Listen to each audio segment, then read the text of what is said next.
The cadet prayer for decades has been a model for cadets, a guide to moral and spiritual nurture.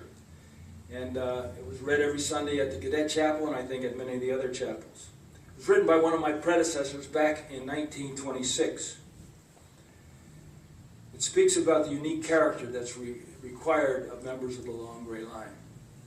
And I'm sure there are West Pointers here or parents of West Pointers who could probably quote parts of that prayer because it's been so deeply etched in their mind and experience. Things like, help us to choose the harder right instead of the easier wrong, and never to be content with a half-truth when the whole can be won.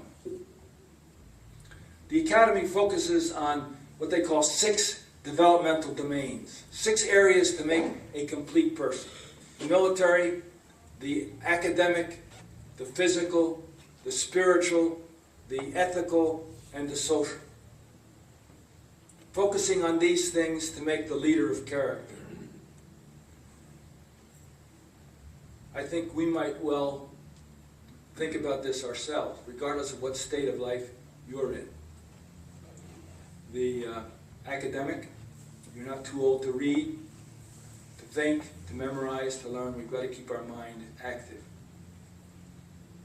This physical, we've got to be in shape, eat right, try to do our exercise, to be healthy. The spiritual, work at our relationship with God. Maintain that vitality that grows instead of gets old and stale. The ethical, thinking about what's right and wrong, not just for you, but for our nation and for our communities.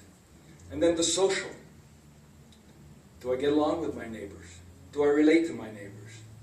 How is my social dimension?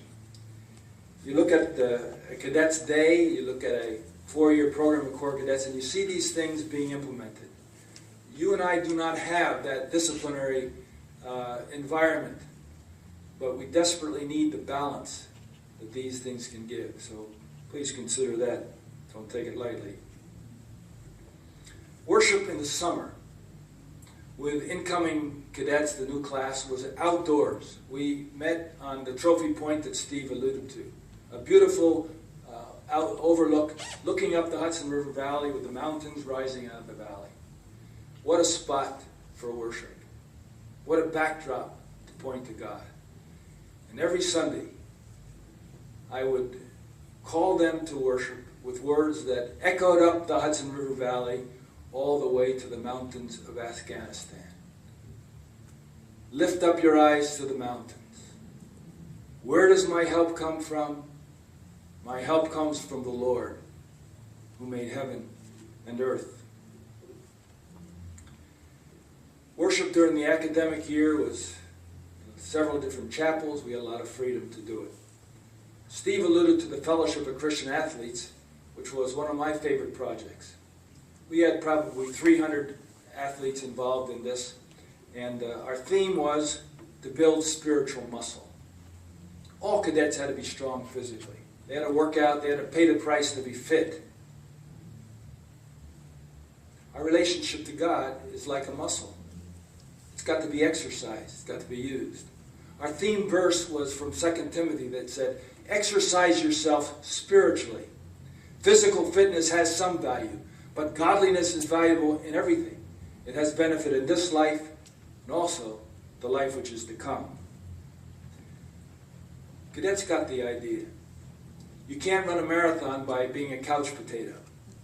And you can't be a strong man or woman of character. You can't be a strong man or woman of God without exercising the spiritual muscle. Muscles like faith, prayer, selfless service.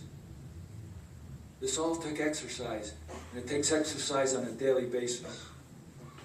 C.S. Lewis, in his book, The Abolition of Man, made an awesome statement when he said, the mere knowledge of right and wrong is powerless against man's appetites. Reason must rule the appetite by means of the spirited element. And that spirited element I call spiritual muscle, that we exercise when no one else is watching or when half the world is watching, for that matter. Spiritual muscle. And that's true for cadets, it's true for each one of us. don't neglect your spiritual muscle. While the concept of spirituality was in support of the Academy mission, personal faith remained voluntary. Common grace is alive and well, and I'm grateful for that. Beyond the Christian community, the chaplain had freedom to hang out with the cadets. At least I did as a civilian, and that was ball. I could play touch football with the cadets on the plane. Officers couldn't do that.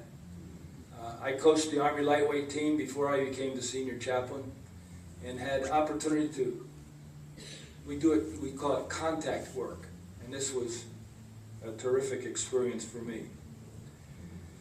I could quarterback better than most of the cadets anyway in touch football, so gained a little reputation there.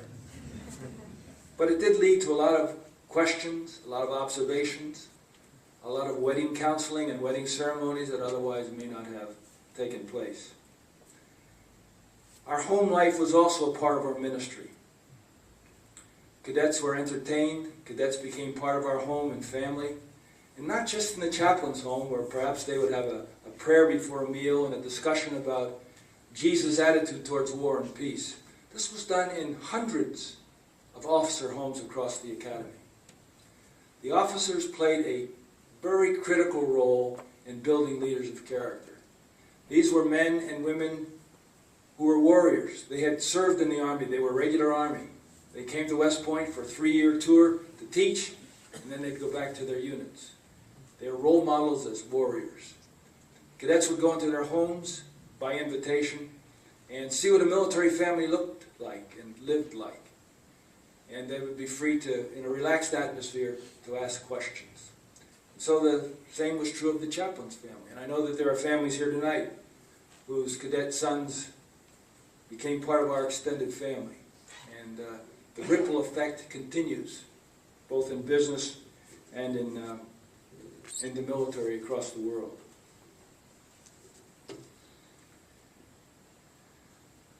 In closing, I'd like to speak about peacemakers. Who are the real peacemakers? Jesus said, "Blessed are the peacemakers, for they shall be called children of God." St. Augustine said, "Even in waging war, cherish the spirit of a peacemaker. Let necessity, therefore, and not your own will, slay the enemy who fights against you. As violence is used toward him who rebels and resists, so mercy is due the vanquished and the captive." End of quote. Cadets at West Point are trained to be warriors, leaders of character, and in the best sense, peacemakers. Our mission is meeting and defeating our enemy. But before meeting and defeating our enemy, our strategy will depend on deterrence. Better to protect our country with strength that deters our enemy than to actually go to war.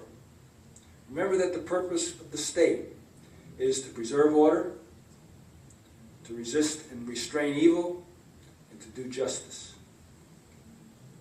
When we speak of the warrior and the peacemaker, we must understand the sacrifice that women and men make in our military services. Separation becomes a way of life for our families, for our troops. My son-in-law is a Navy veteran who flies for Delta. He flies international, so he's away 3, 4, 5 days at a time.